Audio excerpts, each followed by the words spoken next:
feel unaccomplished or nothing moving forward. Paul, you guys are down 13 with like 7 minutes to go. Will you take me through that kind of ensuing run that you all made that concluded with the kind of crazy 50-second possession that you had there to end the game? About the run? Well, we got stops. Russ made, big plays after big plays. Kept us in there. JG hit a big three. It just came down to scrappiness. We had to find a way to jump back into the game, cut back into the game. We did that. We gave ourselves an opportunity, even though all game, we played sloppy. Well, what does that tell you, brother? That tells you that you were getting very poor coaching, also very poor point guard play. Because the point guard is supposed to maintain the execution level of the offense. But we hung in there. We gave it everything we had to close it out. I thought we did enough to at least go to OT. What does that really mean? That's like saying, I felt like I ran the 100-meter dash well enough to get a tie. You're either trying to win or you're trying to lose, bro. Like, knock it off. Unfortunately, it's the way it is, the way this game is. Yeah, Paul, your first season in Oklahoma City is over. What would you say about that season, and what about the prospects of re-signing with the Thunder? That's a real long that means I'm heading to LA. It was an amazing season. Really a learning experience. What did you learn, bro? You learned that you could play with a Tasmanian devil? Playing off Russ, playing off Melo, Steve-O, seeing... Wheelchair Melo, give me a break. What? Melo can't even get to the post-game press conference anymore. As I told y'all, right after the game, I promise you, Melo took out that long wooden stick with the handkerchief at the end. He's hitchhiking somewhere. He's not talking to anybody. He probably didn't even say goodbye to his teammates. Potential was like having Dre out there. It was great. It was a lot to be happy about. The fans, the city, the organization, everything's been unbelievable. It's too soon. I would love to remain a Thunder, but that's what the summer is for. So we'll address that in the summer. Paul, and I know you have a relationship with Donovan Mitchell. I mean, do you have any thoughts on his game tonight? Were you able to have any post-game exchange with him? Yeah, really proud of his progress. He definitely progressed. He progressed on your ass all series. He's busting your ass all series. Yes, I work with Donovan. Yeah, you definitely was getting worked. Probably about 2-3 weeks from a year. The past summer, and I just seen his work ethic. I was wowed by his work ethic. I'm not surprised. The brother Donovan Mitchell clearly spends a lot of time on his physique, and he seems to have an extremely strong base, meaning his lower body, his lower extremities, very, very strong and powerful. All of his dribble moves are made with an extreme amount of explosiveness. His heart, his competitiveness, all of that showed through his rookie campaign. So really proud of the way he's carrying himself on that floor, and just the confidence he has. Paul, you guys talked throughout a lot of the year about kind of greater expectations than this. Are you surprised that this team ended up losing early in the playoffs? Not necessarily. Isn't that interesting? The reporter asked him, are you surprised that you basically had an early exit from the playoffs? And Paul George responds with, no, not necessarily. So that means that he saw at some point during the regular season that their team was not going to advance very far. So what is he really saying? He's saying that they do not have the right mix. They never had proper chemistry, and the leadership is poor. Who's he pointing to? The coach, as well as the point guard. Once again, Russell Westbrook, great player to watch. Most likely not very fun to coach or play with. I think his teammates love him as a person, but not playing with him. Not if you're someone who has a high skill level yourself. I think talent-wise and all of that.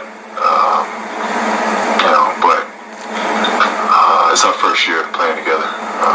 Most likely your last year, too. I understood that coming in. I thought we had a high ceiling to win it, high expectations to win it, but I think you got to really figure out the in-between stuff when you're assembling a team, and that can take some time to unravel, how to, become a championship team. What did you learn this year about playing with Russ, about what he's like as a player and what he's like as a teammate? He's unbelievable, amazing. Just a stand-up guy. It's no cliche, but people say he's an unbelievable basketball player and even an amazing person. That's truly how you can describe Russ as a friend, as a brother. Russell Westbrook clearly exudes the energy of someone who's very, very loyal. He's going to say what he means. He's going to mean what he says.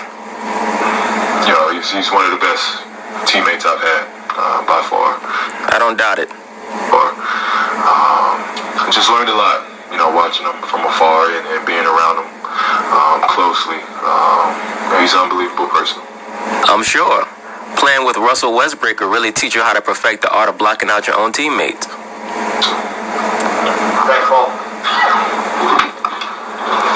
But anyway, that was Mr. Paul George on his way to L.A. Donovan and Joe, what adjustments? Obviously, early first and second without Ricky was pretty tough. What adjustments do you feel like you made in the quarter, or was it just Donovan hitting shots? I looked to Ricky pretty much throughout the whole game, kind of how to run the offense, at the point guard spot, and then when Ricky went down, I looked to Joe, and he's just so poised. We were kind of a little bit all over the place. I think it was like 33 to 36, and he hits 2 threes. When he's coming to the timeout and being vocal, I think that really, for me, gave me confidence. Like, all right, we still got it. I'm kind of hesitant in the first half, but having a vet like Joe who remains calm, and even Ricky, it definitely helps to have those guys you can talk to and ask, like, what do you see here? When they're guarding it like this, how are you going to set the screen, stuff like that. Rudy, that last defensive possession where they got 4 offensive rebounds and you guys had to defend over and over again. What was that like to play, first of all, and then how did you end up getting the stop? We just kept fighting. They had 2 very athletic big on the board. They keep tipping the ball out. I think they got 2 or 3 shots, and they ended up not making them, and we came out with a rebound. Donovan or Joe, can you address the contribution of Alec Burks? Guy hasn't gotten a lot of opportunity this series, and he comes in cold and gets some big shots for it. Kind of just epitomizes this team, I would think.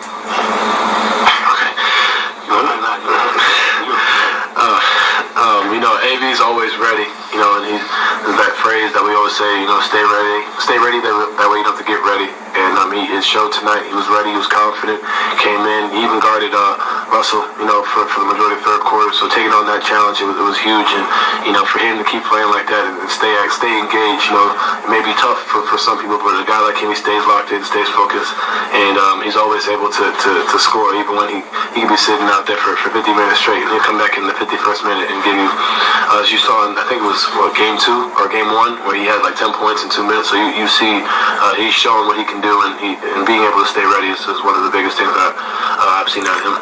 Donovan Mitchell shows a great deal of shrewdness in that he knows that the media just wants to talk to him, but he strategically brings up at least 3 of his teammates, knowing that he's a rookie, so that they understand that he's not getting a big head and that he still respects the hierarchy. That makes it easier for them to divest control of the team over to him. So he obviously has an understanding of psychology.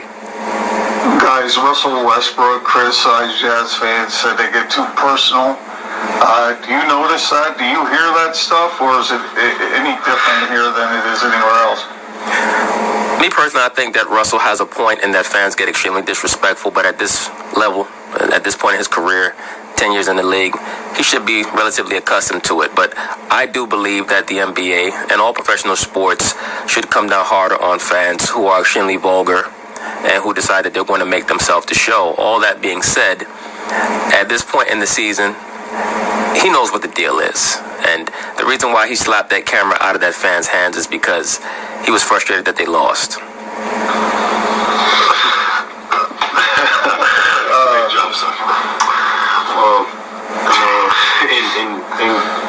So like I wouldn't say it's anything crazy, you know. My 2 years of college, I've heard crazy things too, you know, but it's part of the game. I wouldn't say specifically here that it happens, you know. It happens everywhere, you know. I heard it last game, you know, and I think that's just part of the game that makes it fun, you know. And when you have the crowd yelling at you, and sometimes it does go overboard. I'm not saying that's what happened, but you know, you just got to be able to maintain composure and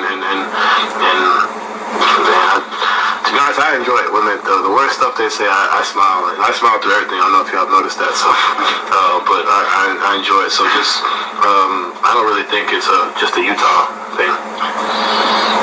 Yeah, Rudy, you and Adams had quite a series going at. Before Rudy Gobert answers that question, I agree with Donovan Mitchell. That pretty much goes on all across the NBA.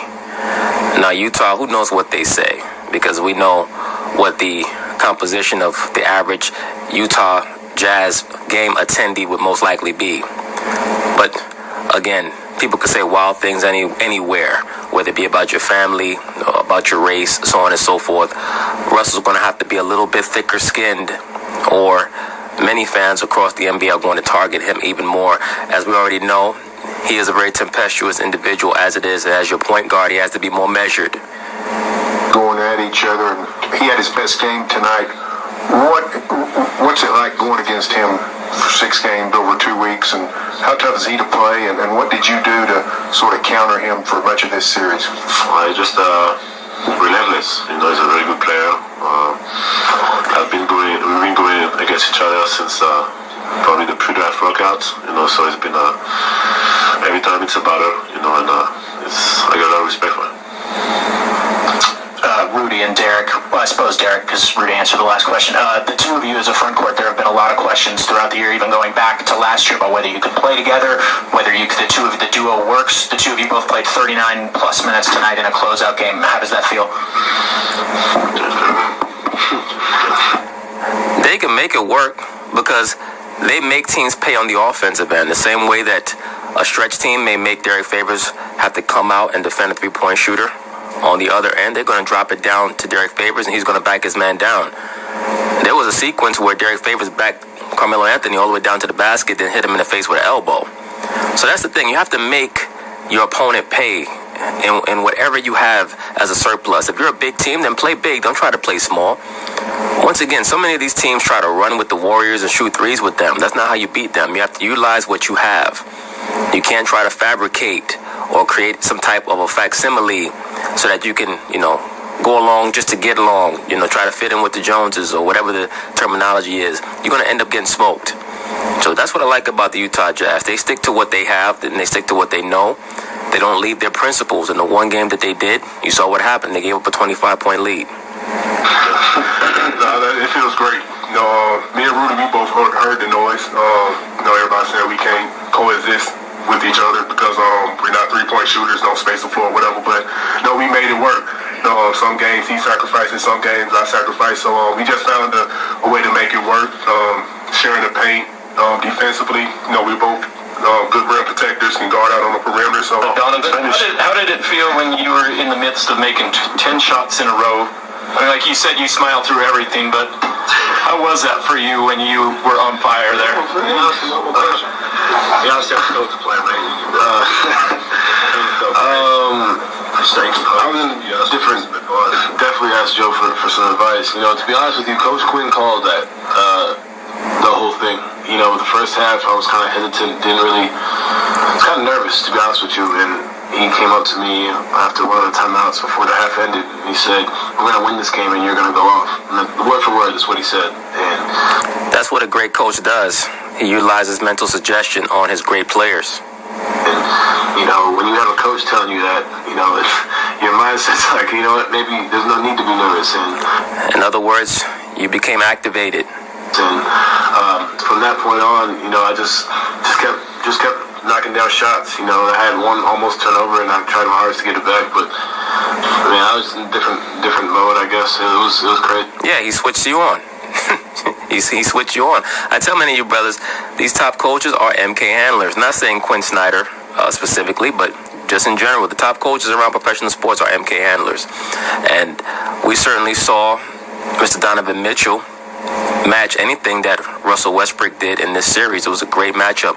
And you have that sometimes. Great players or players who play great, like a Russell Westbrook, will raise their level, and it will force a great player or a player who's aspiring to be great to either meet that level, match that, or fold. So Donovan showed that he was able to reach that level that Russell Westbrook was at and even transcend that. So there are great things ahead for Mr. Donovan Mitchell. But ahead for them are the Houston Rockets. So we'll see what happens with that series.